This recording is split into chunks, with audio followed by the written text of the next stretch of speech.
Hello, everybody. It's Sandy Weiner of lastfirstdate.com, and welcome to Sundays with Sandy. And today we're going to talk about how to know if he's the one. What are your soulmate qualities that you're looking for in a partner?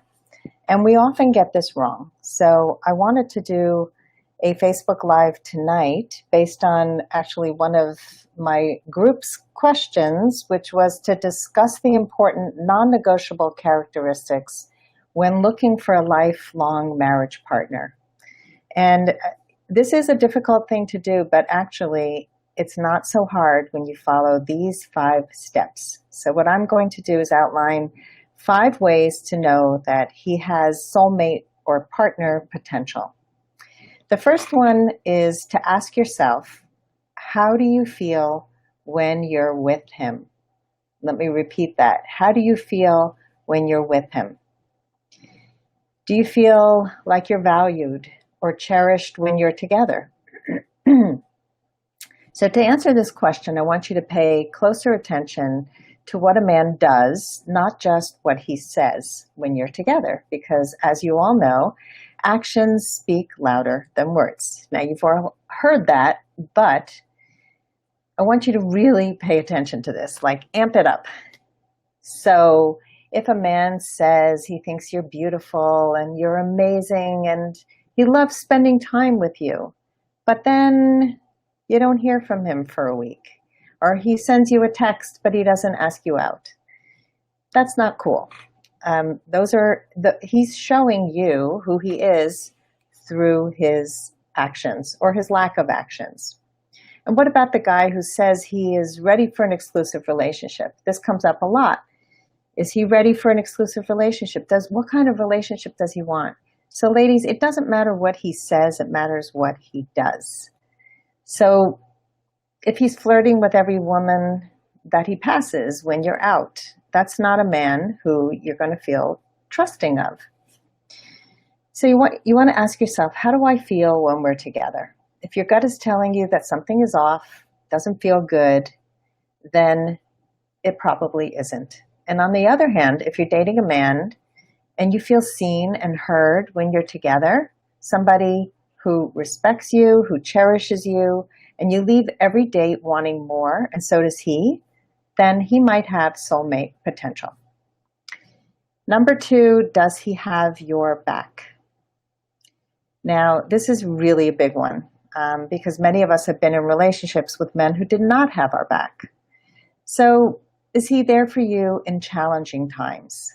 And we all know what fair weather friends are. They're the ones who show up for us and who are there for us in times of fun, but not in times of need. So a man who is there for you when there's a challenge, that is a man with soulmate potential. I met a woman who knew her husband was the one after a very scary time in her life.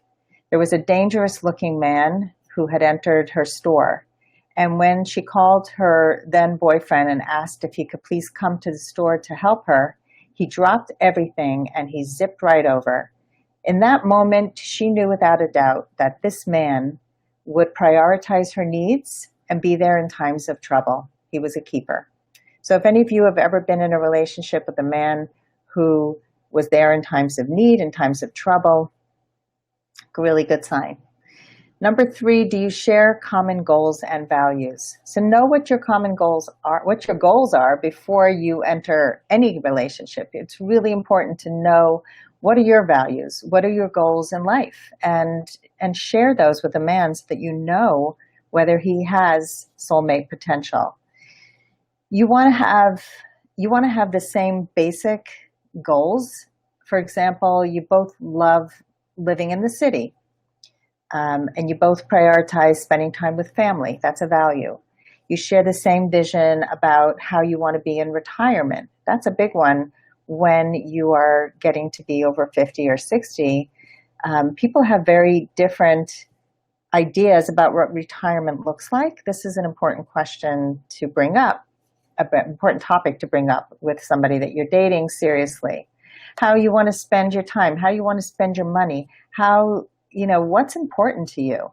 So it's really about the world view and how you see the world.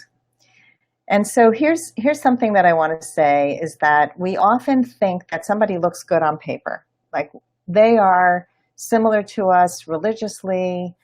They seem to be on the same page in many, many respects. But when you dig a little deeper, there are really big differences. And the opposite can be true too. So, for example, I married a man who was religious. He was a religious Jew, and I was a religious Jew. And that was an important value for me at the time that I was getting married, that I would raise my children with him in an Orthodox Jewish home. We would send our kids to a private school. We would live in a community that had a synagogue within walking distance. These were important values to both of us. But within a year and a half, I gave birth to our first child, and many of you have heard the story that our first son had a genetic disease and had many, many surgeries, and he unfortunately died when he was just a little under 5. And that experience was so traumatic for my ex-husband that he gave up religion almost immediately. So I raised my children religious on my own. But the reason I bring this up is not to say the differences that we had. It's one of the reasons that he gave it up and I didn't is because of our worldview. I never looked to religion as a way to reward me for doing good things, that it was going to be an immediate reward and punishment thing. I looked to religion for more of the spiritual guidance, and he looked for more of the emotional guidance. And so his emotional ties were not as strong as my spiritual and intellectual ties, and we never really saw religion or God in the same light. And I felt it in my gut, but I didn't really know how to name it at the time. So it's really important that you understand the why behind all of whoever you're dating, the why behind their goals, the why behind their values. And we talked about political conversations, and you honestly can have a political conversation with somebody who voted in a very different way from you if you get to the why. And we had a conversation this week in our group about vaccination and how a man viewed vaccination very different from the woman that he was dating. Now, this can be an interesting conversation if you both respect each other. You don't have to be on the exact same page. So, similar values, similar goals, but really the most important thing is the why and the respect that you get or don't get when you have these discussions. Number 4, do you have fun together? This is really big. I really have been drawn to men who I laugh with. And again, humor is so different for different people. What one person finds funny is sarcasm. What another person finds funny is irony. Again, this is world view. This is how we see the world. So if you think it's funny to laugh at human foibles, and you're with somebody who also laughs at the same thing, that's a funny word, foibles, then you're going to be more connected to this person than you will to somebody who laughs at very different things. And for me, sarcasm is a big turnoff. It's something that I used to be guilty of when I was younger, until I realized that it was a passive-aggressive way of communicating. So you really want to make sure that you're on the same page with humor. And many of you know that I married a comedian, and we actually did not have the same sense of humor. On stage, I thought he was very funny, but off stage, the things that he laughed at were very different from the things that I laughed at. And many times he would make a joke when he was uncomfortable and make a joke at my expense. And that wasn't funny at all. It was disrespectful, and I was uncomfortable. And, it really eroded our relationship. So you want somebody who laughs at the same kinds of things and who respects your sense of humor. Now, because I had been married to a comedian, When I first started dating, and I would share that with men, even on a first phone call, which I don't anymore because it's not important to me to share things like that. That's not how I identify myself anymore. But men would make stupid jokes. They would tell me these dumb one-liner jokes to try to impress me. And oh my God, it was not funny. And it was such a big turnoff to me. They were often off color, toilet paper on the shoe jokes. A man walks into the bathroom. I don't even ask. I got crazy jokes from men who were trying to impress me and were turning me off instead. So be clear about, do this in your profile. Be clear about what you laugh at, what makes you laugh, which comedians make you laugh. Is it George Carlin? Is it Jerry Seinfeld? That is an indication very quickly. Somebody can surmise what your humor is by you listing the shows that you find funny, the people you find funny, how you laugh at yourself. That's how you stay sane.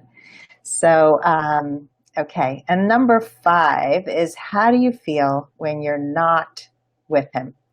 Now, this was an eye-opener for me because in most of my relationships in the past, before I did this work, I would feel great when I was with a guy. He would make me feel amazing. And then when I wasn't with him, I would feel insecure. I would feel anxious. I would feel at his mercy and out of control often. And that's because I wasn't yet the woman of value that I became, and I didn't yet have a secure attachment style.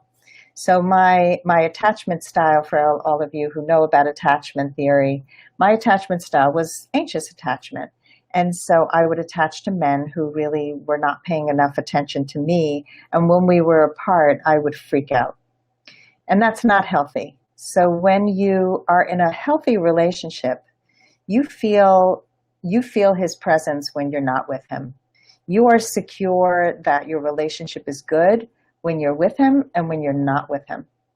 So I want you to make sure that you really are clear about the things that you must have in a relationship before you become physically involved.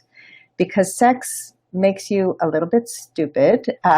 We really can't help it, but our brains become really fuzzy. And because of that, we can't always think straight. And we end up a lot of times making decisions, calling somebody a soulmate when they're not, when it's just lust, when it's just attraction, and it doesn't have any substance. So I'm going to review the 5 steps, and I see a lot of comments, and I'm going to address your comments in a moment. But I'm going to go through the 5 steps for anybody who came late and for anybody who just wants a recap. So this is basically what I call the soulmate quiz, and it's how to know if he's the one or if he has soulmate or partner potential. How do you feel when you're with him? So if you feel really good when you're with him, and you're watching his actions and his words when you're in his presence, that's a really good sign. Does he have your back? Is he there for you? Does he show up in a crisis? Does he show up for you all the time? Does he drop everything for you? Or does he make it always about him? So does he show up? Does he have your back? Number 3, do you share common goals and values? Make sure you're on the same page. Make sure you share the same worldview. So don't just look for the big goals or the big values. Make sure that they play out the same way, and look at the becauses. Look at the whys. That's going to give you the deeper understanding of what the values are to them. Do you have fun together? That's number 4. So important. You don't want to be serious all the time. I've had conversations with men where we just get into a serious discussion. And ladies, if you're talking about work when you're with him, you're getting into a discussion that's probably not so much fun. And even though what I do is fun, I try to stay away from talking about it because it just ends in a very unsexy conversation that leads me down a path of being in my masculine energy. And you don't want to lead with that. And number 5, how do you feel when you're not with a guy? Now this, I would say, is almost one of the most important um, know that you want to feel good when you're with him and when you're not with him. When he's out of sight, out of mind, bad, bad, bad, bad. And I've seen this so many times in our group where great date, making out at the end of a date, and then you don't hear from him. And then you're anxious. So you want to make sure that you feel good and that you're not chasing after him because you want to hear from him. You're not texting and everything okay? Where are you? A guy who forgot a date. You're not checking up on him. You're moving on. It's just so important to be dignified in your dating and in your relationships. So whether you're with somebody now or with, if you're dating and looking for your partner, your long-term partner, keep these 5 things in mind. And I will post them at the bottom of the comments. And now I'm going to get to some of your comments. So Carrie says, preoccupied anxious seems to be drawn to the avoidant or dismissive types. Yep, I'm anxious too, but working on it. Great. So I was an anxious attachment style, and I was drawn to avoidance, people who avoided me. And when you value yourself and you know what you want in a relationship and what you will not settle for in terms of your deal breakers, then you become much more of the chooser and you really go into that secure attachment style so much more. So it's a practice. If you haven't read the book Attached by Amir Levine, ladies, it is a must read, in my opinion. You really need to understand this key to healthy relationships.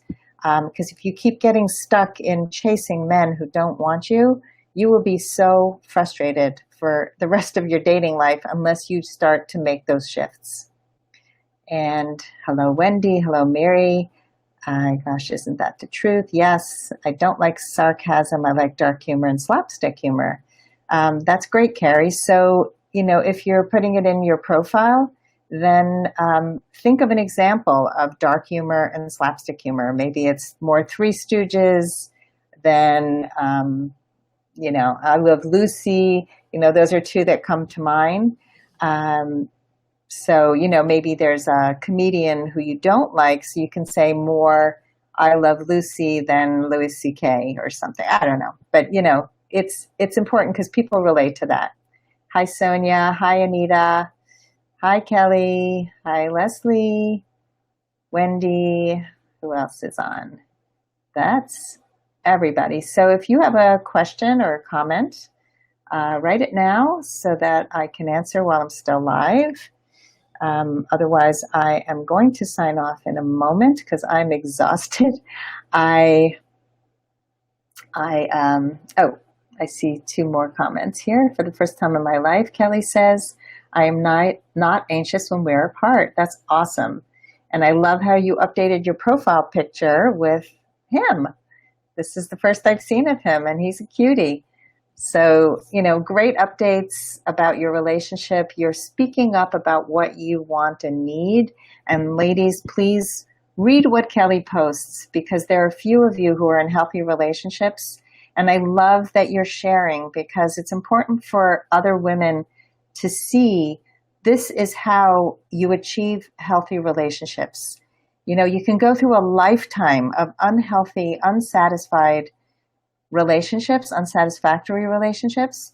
And when you start to make these small changes of becoming more secure in your attachment, of knowing that you're the chooser, of knowing the questions to ask yourself and also to ask him, everything changes. Knowing how to set clear boundaries, everything changes. Knowing how to communicate as a woman of value. Speak your needs and wants. Men do not read your mind. So no more chasing. Yes.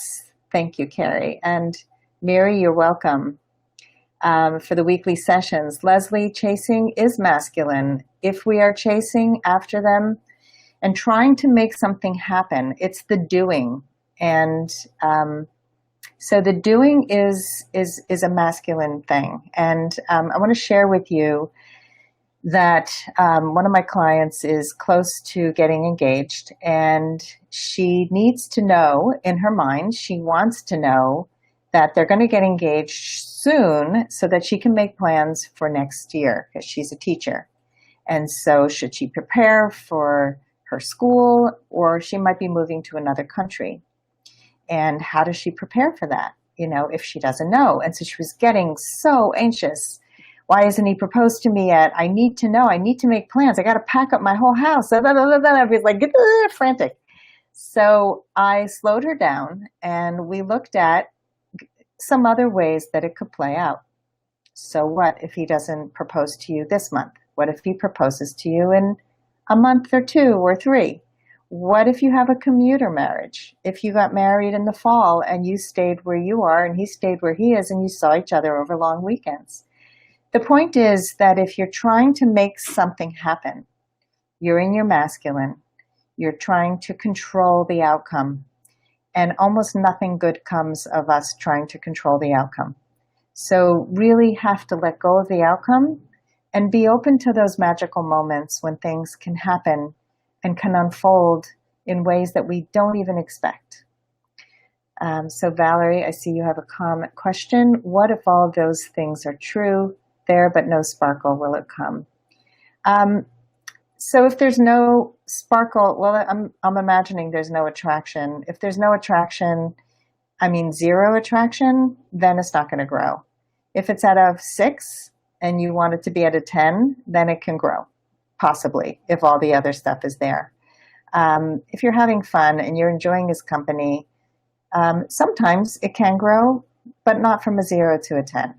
So you'd have to have some attraction. I always say, on a first date, are you having fun? Does he add value to your life? And can you imagine kissing him one day? So that is it. Wendy, you're welcome for the 5 guidelines. Sorry about the phone ringing, and I will see you next week. Bye, everybody.